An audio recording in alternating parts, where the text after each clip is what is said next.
我最近特别馋无骨鸡爪，尤其是想起缩鸡爪的声，馋的都睡不着觉，但总害怕外面卖的真是老奶奶啃的或者药水泡的，就干脆买了500根鸡爪子，决定自己在家做了。然后看了好多去骨的教程，感觉也不难，但干上发现是感觉的不准。那给我爪都干散架了，鸡爪子还很完整。然后发现很多人说用嘴啃得快，我们试了一下，的确非常快。用工具去1根的时间，用嘴能嗑2到3根，而且只要牙没缝，完整度还特别好。就这完整度会好到什么程度呢？好到他妈跟外面买的是一样的。后来我发现用嘴啃的最大障碍不是牙口，是肠胃，因为啃一个鸡爪起码得下10几口，完就整的满嘴全是油。也就是说产量只取决于能咽下多少油。我本来还想再用工具试试，但这人一旦走了捷径啊，他根本就回不去了。这一下子直接大洗牌了。那天看直播的有印象吧？在工具时代的时候，我弟也是有人给擦汗的狗老师，但突然退化到原始时代了，我弟只能沦为给人擦嘴的狗老弟了。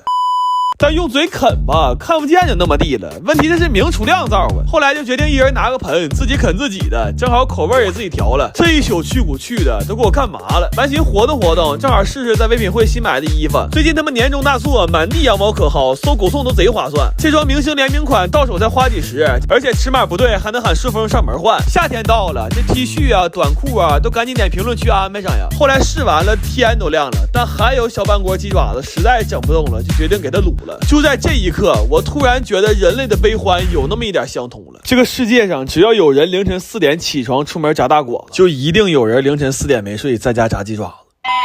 鸡爪卤完了，正好早上9点半，在楼下早餐部买到了最后一屉包子。然后我不知道啥毛病，吃红豆粥都觉得嘴里苦，就进屋打了几根冰激凌，正好寻凉快凉快。等我出来的时候，眼泪都掉下来了。说好了个人啃个人的，这一宿看的恨不得上厕所都抱着。完我弟困得迷得糊的，打包全给打串了，我当场心梗了。完就头2天做个小手术，大伙儿都挺兴奋，就一起来看看他。我给炖个大肘子，我想让他补一补，但他说现在忌口呢，吃不了油的和辣的。然后我又做个辣炒海螺丝和辣卤牛肉。完他拿起小鸡来，说想喝点鸡汤。我说这玩意儿哪有那酸的汤好喝呀？是不是？上面漂的白肉，底下点个酒精炉，完吃点酸的，再来碗汤泡饭，这多香啊！这不比喝鸡汤补啊？完我这些舅一进屋就干麻将去了，这麻将背靠窗输精光呀，全哈尔滨没有几个这么赖的呀。完等我出来的时候，发现我龙虾少俩腿，记住这张脸啊！他说他啥也不知道。完就一看这么热闹，兴情了，给天台的窗户掏开了，让我们出去烧烤去。他最愿意吃烤鳗鱼了，今天给他买条活的，但他现在忌口啊，我们吃倒挺高兴。完就说早知道你们来这么热闹，我早把这破玩意儿嘎了。说看看明年能不能小小张再长出一个来。完早点定日子，大伙再好好聚一次。来吧，香香，那脆肠、海丝、辣鸡、碧虾、蒜骨、烤蚝、酸花、烤麻、椒米、辣牛、汤枣，这一大桌子得配点好酒啊！我这就点名要喝红星二锅头，这纯粮二锅头他妈就认红星。今天喝的红星蓝瓶，这酒喝着顺口还很柔。看这个小金标啊，有这个保准是纯粮酿造的。但红星有小金标的酒不仅纯粮，酒质还都是优级的，品质杠杠的。买二锅头就认准这纯粮小金标啊！1、2、3，干！这海螺丝扒着太费劲了，你得会吃。有那种愿意扒完咱一起吃的，你趁着不注意就得炫了。反正最多就挨顿打，但吃的确实过瘾。完这些人能在一起凑合这么多年，那纯是因为有一个好习惯，就是聚会都不带女的。但话说回来，这桌少了谁都不能少了我姐。要说吃好吃的没喊她，那就敞开了喝吧。等第2天让她知道，这肯定是最后的晚餐了。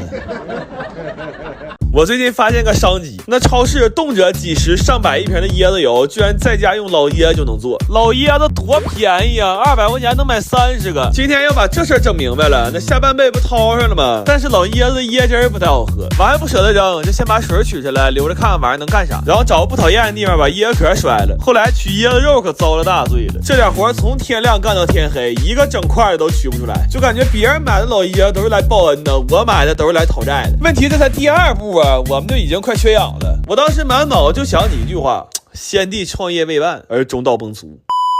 后来给石墨端上来，我们一下又兴奋了。该说不说的，驴还是有使命感。就看着石墨，我的 DNA 就动了。我的目标是石墨传3代，人走墨还在。然后我们就这么一圈一圈磨呀，但是下的非常慢。后来大概是半夜1点半吧，有个网友说这油凝固的比较快，你们拿热水试试。我们半信半疑的试了一下，发现真的通畅了很多。那么也就是说，我们头前磨了5个小时，全磨错了。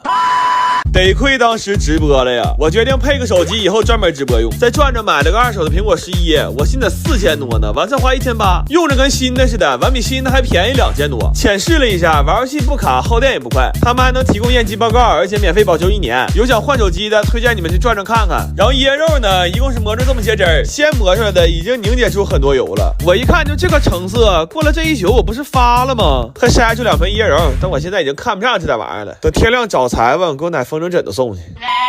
然后按教程说，这玩意就这么一直熬，血熬干了就出油了。我就老老实实站着熬啊，这一大锅熬了4、5个小时之后，水是熬没了，但油也没出来呀，这不熬出一锅浆糊吗？但我没死心，我又熬了1个小时，这浆糊里也熬出油来了。问题这油一股糊巴味儿，我们唯一得到那点椰油，居然是最开始撇出来的那点沫。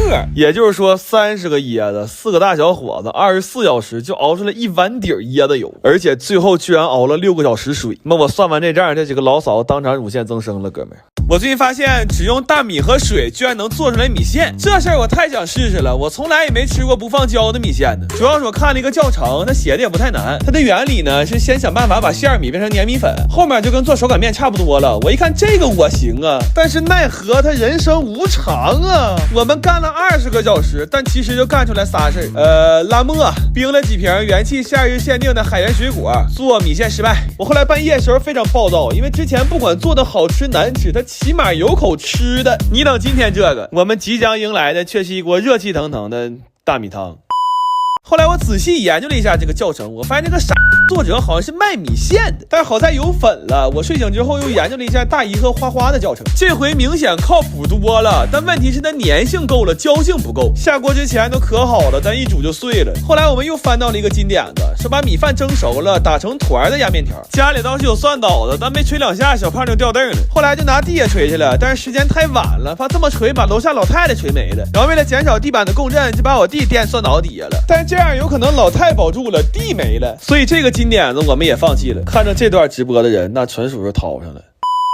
后来实在干不动了，好在昨天冰了几瓶新口味的元气，有海盐椰子、菠萝、柚子，可盐可甜，特别清新，果味也特别浓。夏天冰镇一下喝可太爽了。主要它是0糖0脂0卡，喝了一点压力都没有。后来有一个食品专业的学生给我们发了一个非常专业的配方，但是我俩一起试了一下，在不加食用胶的情况下，还是没办法做出整根的米线。他后来还试图和我探讨如何能更优化，但我告诉他，你个人干吧，我干不了。我给他普及了一个比较冷门的课外知识，我说哪怕是一头驴，它的阳寿应该也是有限的。